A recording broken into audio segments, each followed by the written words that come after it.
What's up, guys? So today we're having a conversation about TRT or testosterone replacement therapy and how that can affect your libido. This isn't just a conversation for old guys because this can affect young guys just the same.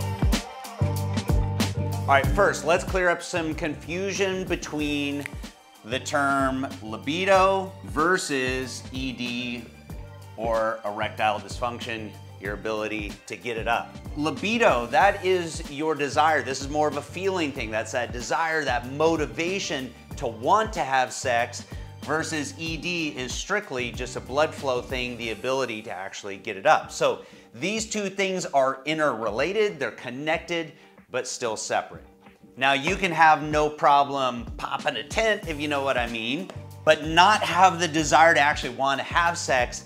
That's an issue with libido. Or you can have the exact opposite, where you have the desire to, but you can't get it up. A good example of this would be drinking too much alcohol. We all know how that affects things. Now, when we talk about low libido, one of the first things that comes to mind for most of us guys is going to be, of course, testosterone. Now, it's true that testosterone is at the center of our sex drive for us guys, but there's more to the story. Now, as we know, our testosterone levels peak somewhere in our late teens, early 20s, and by the time we hit 30, from there it's a slow decline after that. But age isn't the only culprit for low testosterone. Now, younger guys can suffer from low testosterone as well. So besides being born with congenital hypogonadism, where your body's not producing enough testosterone naturally, there's other lifestyle factors like obesity, type 2 diabetes, of course, anabolic steroid use, or even certain illicit drug use, all can lower testosterone levels. So this is where TRT comes into play, boosting testosterone levels up, revitalizing your libido, but pumping testosterone into the body isn't the only option. A qualified physician may also prescribe a medication like Clomid or even HCG. Both of these are going to help with the body's natural production of testosterone. So it's a very tailored approach. It's not a one-size-fits-all because it's not just about boosting up testosterone to restore libido, it's also about overall hormone balance. And we're about to talk about why that's so important. Now, we can't just focus on testosterone because if we do, there can be some unexpected twists. For example, excess testosterone levels can aromatize to estradiol. So this is going to lead to increased estrogen levels, which is going to end up having the exact opposite desired effect of taking testosterone in the first place, and is going to end up lowering our libido.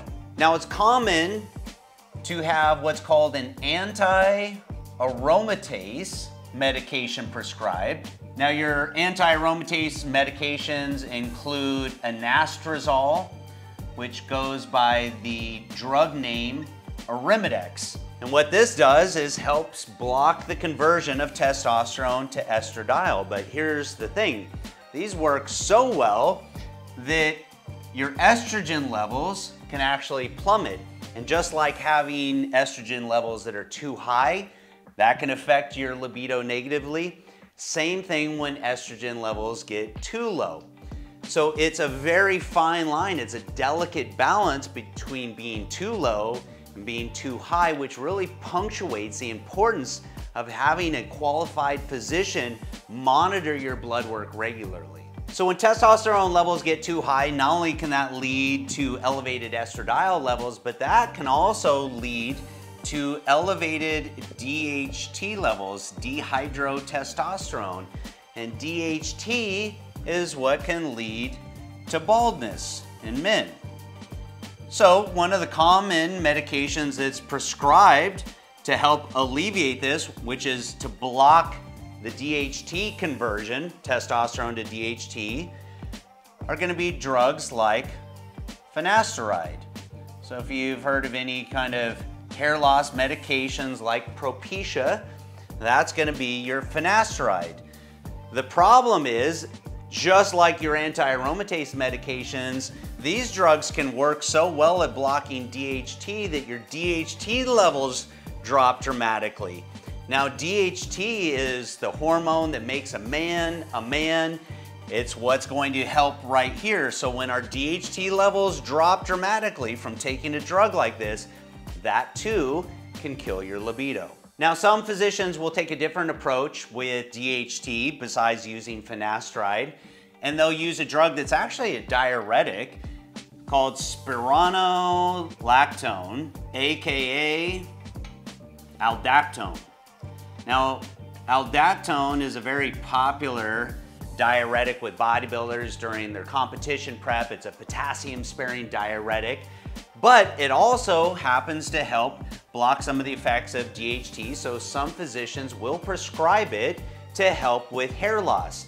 But just like finasteride, same thing, can drop DHT levels too low, again killing libido. Now, besides how all these hormones can affect our testosterone levels and our libido, there are some other factors. A big one that we always have a tendency to underestimate is good old-fashioned stress.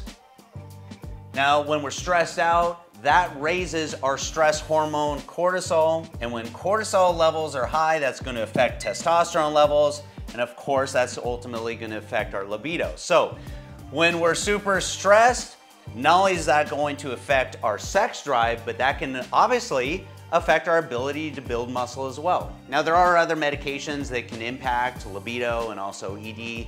So that's gonna be antidepressants, diuretics, blood pressure medications. So it's important to go through all your medications with your physician and see how each of those drugs can potentially impact your libido or ED. So overall, big takeaway, balance is key. Making sure that testosterone levels are healthy, but that they're not too high, that a physician is monitoring your estradiol levels and also monitoring your DHT levels. Now, once we've addressed this side over here and you have that drive back, you have that motivation, you have that desire back, and you're still having issues on this side, that's when medications like Viagra and Cialis come into play, which are going to help with blood flow and address this over here. But here's a mistake that I see a lot of guys make, and that is trying to address this side without considering this side. So if your libido is low, then these drugs by themselves are not going to fix the problem. So to wrap up, big takeaway here. Clearly, there's an interplay between hormone levels and libido and ED and lifestyle factors like stress. So it's important to look at this more holistically as opposed to just looking at one thing or another.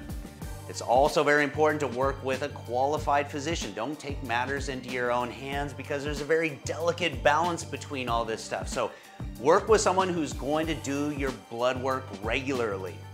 So hopefully you found something helpful in all this information. If you liked the video, please give it a like, subscribe to the channel, turn on notifications, all that good stuff. I'm James Grage, and I'll see you next video.